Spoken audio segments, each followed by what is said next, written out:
In the name of the Father, and of the Son, and of the Holy Spirit. Brothers and sisters, today's epistle reading picks up just after the greeting of St. Paul to the church in Corinth, to the Corinthians.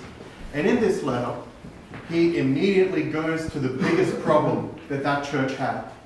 That problem being factionalism. Some were saying that they were of Paul, who was the first evangelist who came to the area. Others were saying that they were of Apollos, who was a preacher trained in Alexandria, the great city of rhetoric in the Roman Empire. Still others looked to Peter, the chief of the apostles, probably someone that they'd never met, so more that they were following his reputation. And yet others, and maybe this was motivated by a smug desire to avoid comparisons, claimed allegiance to no man and said that they were only of Christ. Perhaps this was the first century equivalent of Tupac's "Only God Can Judge Me." What happens is something that we are all too familiar with today. We see this same thing happening over and over again. Splits, divisions, sometimes based on a personality, sometimes based on ideologies that often coalesce around a particular figure. In Corinth, Paul calls this what it is. By becoming part of various parties or factions within the church in Corinth, they're introducing division and splits. Literally, they're introducing schisms.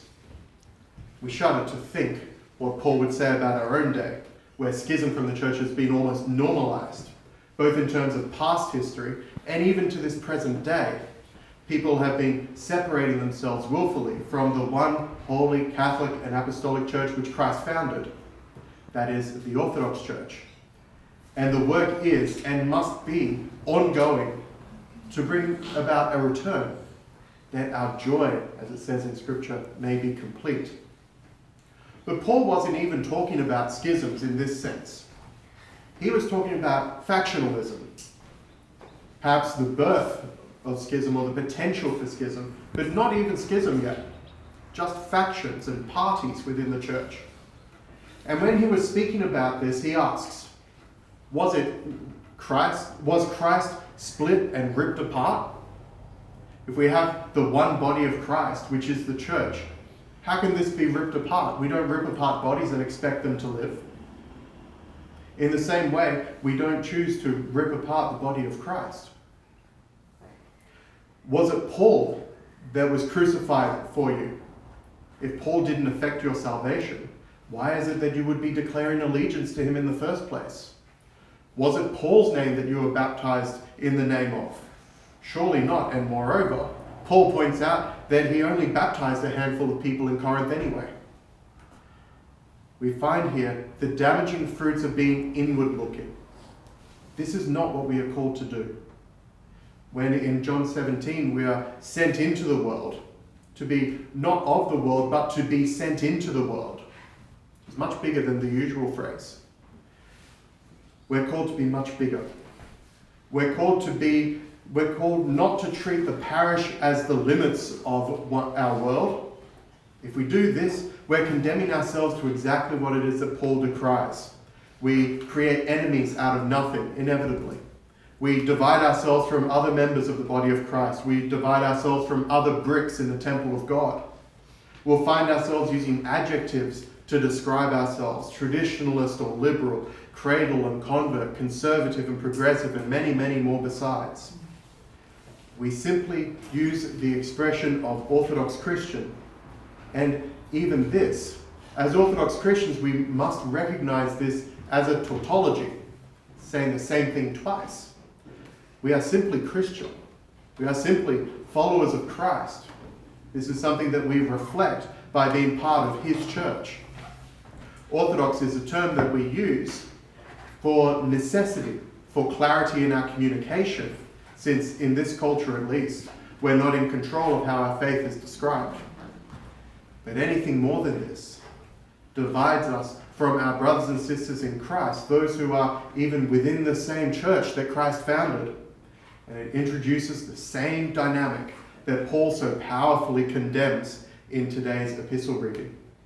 We're not called to this inward focus. We're called to an outward focus.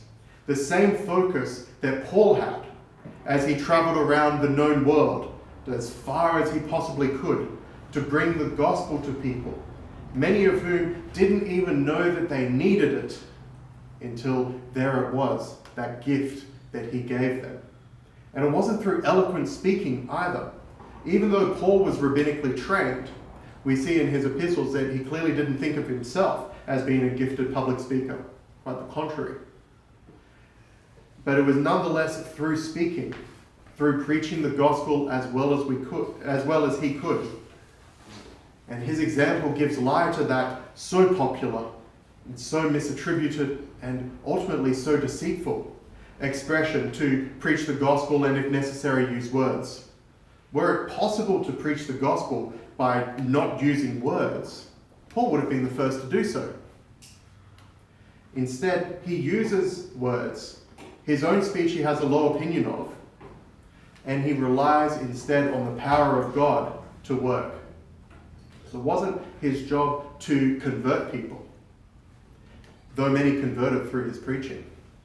Just like it's not our job to make conversions, to win conversions. It's not our job.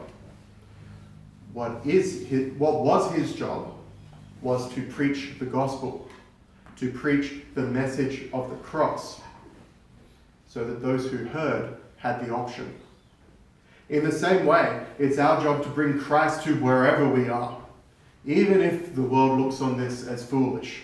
It's our job to bring this wherever we are, our faith and hope in Christ, our love of God and everyone around us, our care for those in need, our good conduct, our encouraging speech, our ability to be loving, even when we must say what needs to be said and do what needs to be done.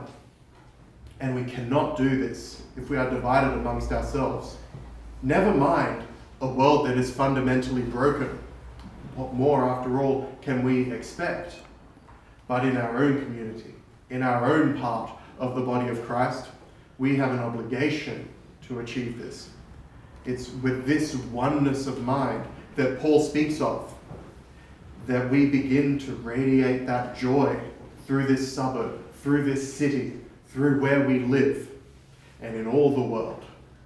Truly following Christ's call to be the salt of the earth and the light of the world, as we hear in Matthew 5. May God grant this, and soon. Amen.